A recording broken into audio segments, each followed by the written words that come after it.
Hey!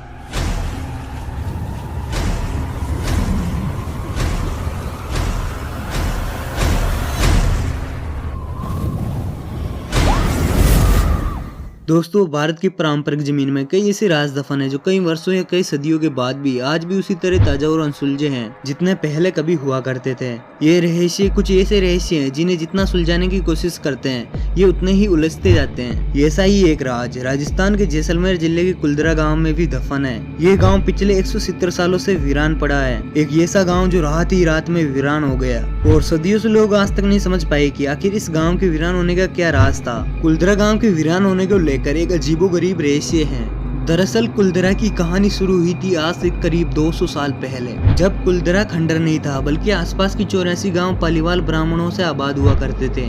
लेकिन फिर जैसे कुलधरा को किसी की बुरी नजर लग गई। वो शख्स था रियासत का दीवान सालम सिंह, अय्यास दीवान सालम सिंह, जिसकी गंदी नजर गांव की एक खूबसूरत लड़की पर पड़ गई थी। सालम सिंह उस लड़की के पीछे इस कदर पागल था कि बस किसी तरह उसे पा लेना चाहता था। उसने इसके लिए ब्राह्मणों पर दबाव बनाना शुरू कर दिया। हद तो तब हो गई कि जब सत्ता के मंद में चूर उस दीवान ने लड़की के घर संदेश भिजवाया कि यदि अगले पूर्णिमासी तक उसे लड़की नहीं मिली तो वे गांव पर हमला करके लड़की को उठा ले जाएगा। दीवान और गांव वालों की ये लड़ाई अब एक कुंवारी लड़की के सम्मान की भी थी और गांव के आत्मसम्मान की भी बात थी। गांव की चौपाल पर पालीवाल ब्राह्मणों की बैठक हुई और 5000 से ज्यादा परिवारों ने अपने सम्मान के लिए रियासत छोड़ने का फैसला ले लिया।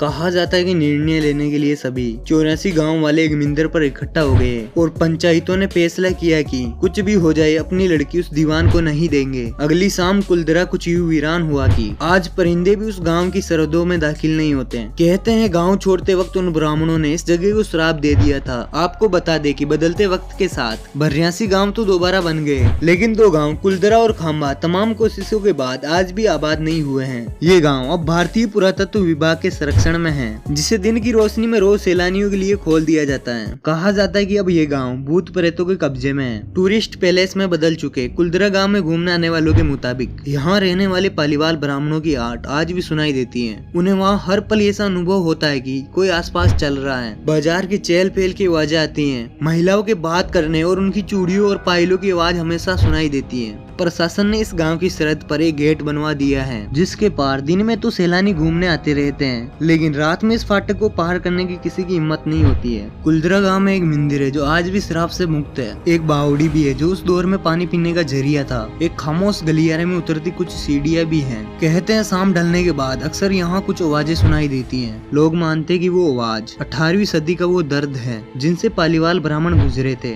गाँव के कुछ मकान है जहाँ रहस्यमयी परछाई अक्सर नजरों के सामने आ जाती हैं। दिन की रोशनी में सब कुछ इतिहास की किसी कहानी जैसा लगता है, लेकिन शाम ढलते ही कुलधरा के दरवाजे बंद हो जाते हैं और दिखाई देता है भूत प्रेतों का एक रहस्यमयी संसार। लोग कहते हैं कि रात के वक्त यहाँ जो भी आया वो हादसे का शिकार हो गया। मई 2013 में दिल्ली से भूत प्रेत व आत्माओं पर रिसर्च करने वाली पैरानॉर्मल सोसाइटी की टीम ने कुलधरा गाँव में रात बिताई।